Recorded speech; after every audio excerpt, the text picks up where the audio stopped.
Ya, saudara, Anda masih bersama kami di Liputan 6 SCTV dari Jawa Timur. Saudara, seorang mahasiswa yang diduga menjadi muncikari prostitusi daring dibekuk Satreskrim Polres Tanjung Perak, Surabaya. Pelaku menjual teman dekatnya melalui aplikasi media sosial untuk melayani pria hidung belang di hotel. Tersangka berinisial PH hanya bisa tertunduk saat digelandang anggota Satreskrim Polres Pelabuhan Tanjung Perak, Surabaya. Mahasiswa asal Bekasi itu diciduk polisi di sebuah hotel karena diduga menjadi mucikari prostitusi daring. Saat diringkus, tersangka bersama seorang temannya yang hendak melayani pria hidung belang. Tersangka menawarkan temannya untuk melayani pria hidung belang dengan tarif antara 400 hingga 500 ribu rupiah. Dari jumlah itu, ia mendapatkan bagian 50 hingga 100 ribu rupiah. Kronologisnya, tersangka PH ini dia menawarkan atau menjual korban ini menggunakan aplikasi media sosial micet. Jadi dia menjual di sana dan dia menyewa salah satu kamar di hotel di Surabaya ini. Dia menjual korban ini dan mencari customer lah gitu, mencari pelanggan untuk mendapatkan keuntungan dari transaksi tersebut. Transaksinya ini masing-masing keuntungannya masing-masing keuntungannya itu antara transaksi berkisar 50.000 sampai 100.000. Polisi menyita sejumlah barang bukti, diantaranya uang tunai Rp350.000, alat pengaman, dan beberapa bukti lain. Tersangka dijerat pasal 2 Undang-Undang Nomor 27 Tahun 2007 tentang tindak pidana perdagangan orang dengan pidana penjara minimal 3 tahun dan paling lama 15 tahun. Selamat Riyadi melaporkan dari Surabaya. Saudara, polisi Resor Ponorogo belum berhasil menguak identitas mayat yang ditemukan dalam karpet. Dari hasil visum sementara pada kepala korban diduga terdapat luka akibat benturan benda tumpul. Pasca penemuan mayat dalam karpet di rumah kontrakan milik Sunardi, situasi di Desa Semanding, Kecamatan Jenangan, Kabupaten Ponorogo sepi. Dua pengontrak yang berasal dari Jambi tiba-tiba menghilang. Pemilik kontrakan menemukan bercak darah di lantai, dinding, dan pintu. Hingga Senin siang di rumah masih terpasang garis polisi. Senin siang polisi baru merilis hasil pemeriksaan sementara dari tim forensik Polda Jatim yang menemukan adanya luka bekas benturan benda tumpul di kepala dan tulang rawan yang patah. Polisi juga masih mendalami identitas korban.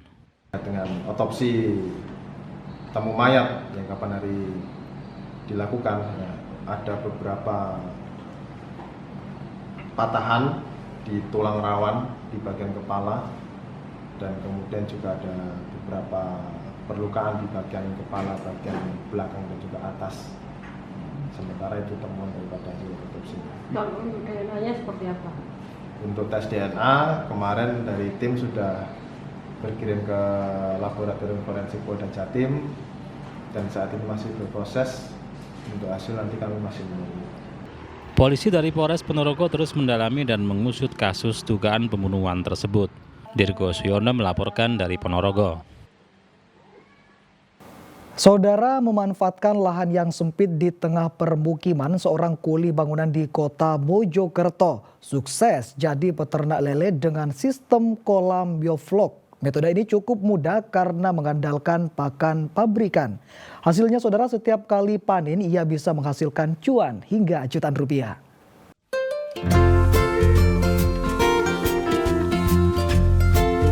Di tengah keterbatasan lahan yang dimiliki, Toto Winaryo, warga lingkungan Karanglo, Kota Mojokerto, tidak patah semangat dan kini sukses menjadi peternak lele.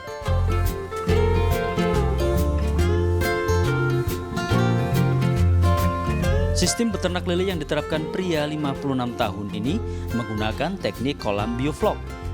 Dalam satu bioflok berukuran 2 meter dengan tinggi 1 meter lebih ini ditebar 2.000 hingga 5.000 bibit lele.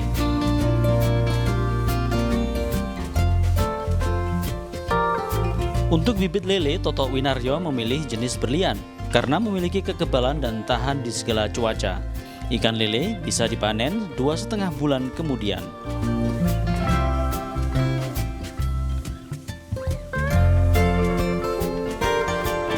Usaha ini digeluti sejak 8 bulan lalu.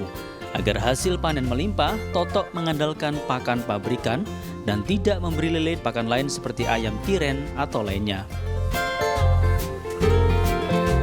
Saya yang kulit bangunan, jual kopi. Nah, dengan jual kopi sama kulit bangunan itu kerjanya kan nggak bisa semaksimal mungkin. Nah, kita mencari tambahan dan alhamdulillah saya mendapatkan cara budidaya ini.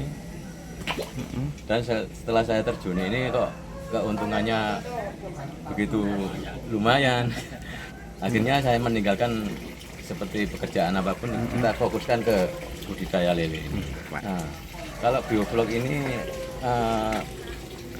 bisa meminimkan lokasi tempat yang sempit pun bisa, ruangan luas kan lebih bisa lagi. Jadi kalau kita pakai ruangan beton, seandainya kita untuk pemekaran lokasi kan kita harus bongkar-bongkar lagi. Kalau kolam bioflok ini kan bisa kita pindah, kita geser gitu.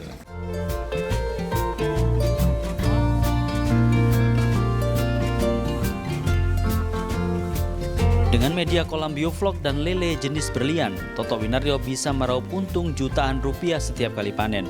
Karena hasil yang cukup menjanjikan, ia juga menginspirasi belasan tetangganya untuk beternak lele. Hingga menjadikan kawasan Karanglo, Kota Mojokerto sebagai kampung lele. Dia Eko Purwoto melaporkan dari Mojokerto.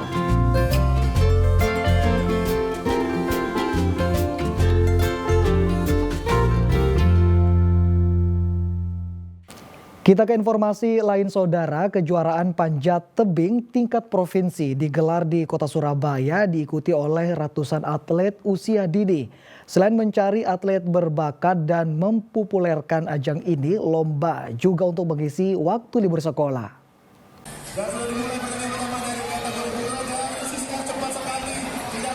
Ratusan atlet usia dini mengikuti kejuaraan panjat tebing tingkat provinsi yang digelar Federasi Panjat Tebing Indonesia atau FPTI Kota Surabaya Minggu siang. Sebanyak 120 atlet usia dini dari berbagai daerah di Jawa Timur antusias mengikuti ajang ini. Kejuaraan dibagi berdasarkan usia, kelompok 9 tahun hingga 11 tahun. Kategori panjat tebing yang dipertandingkan diantaranya lead and speed. Untuk kategori speed, kelompok usia 11 tahun putri juaranya adalah Kayla Naura Mahameru. Kayla mengaku menyukai olahraga ini karena menantang. Ia sudah 2 tahun ini aktif di panjat tebing. Dapat peringkat pertama. Oh, peringkat pertama? Hebat ya?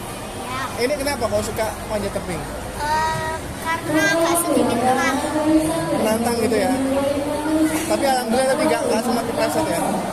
Sempat kepleset tadi di babak kualifikasi, tapi dapat peringkat 1. Peringkat 1. Meru usia berapa sih ini?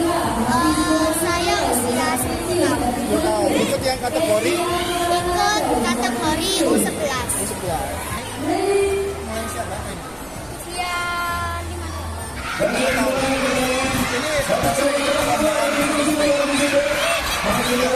Ini tadi gimana?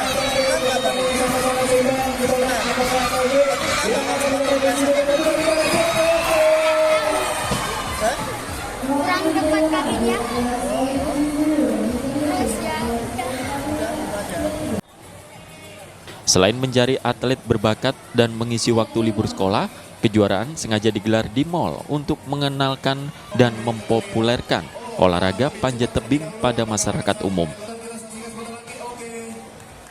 Tujuan untuk kegiatan ini adalah untuk mempopulerkan panjat tebing, khususnya di kalangan anak-anak. Karena apa? Kita kepingin menunjukkan bahwa olahraga kita ini bukan olahraga yang ekstrim, bukan olahraga yang bahaya.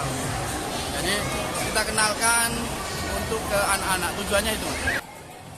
Diharapkan kini masyarakat tidak takut lagi dengan olahraga yang dianggap ekstrim ini.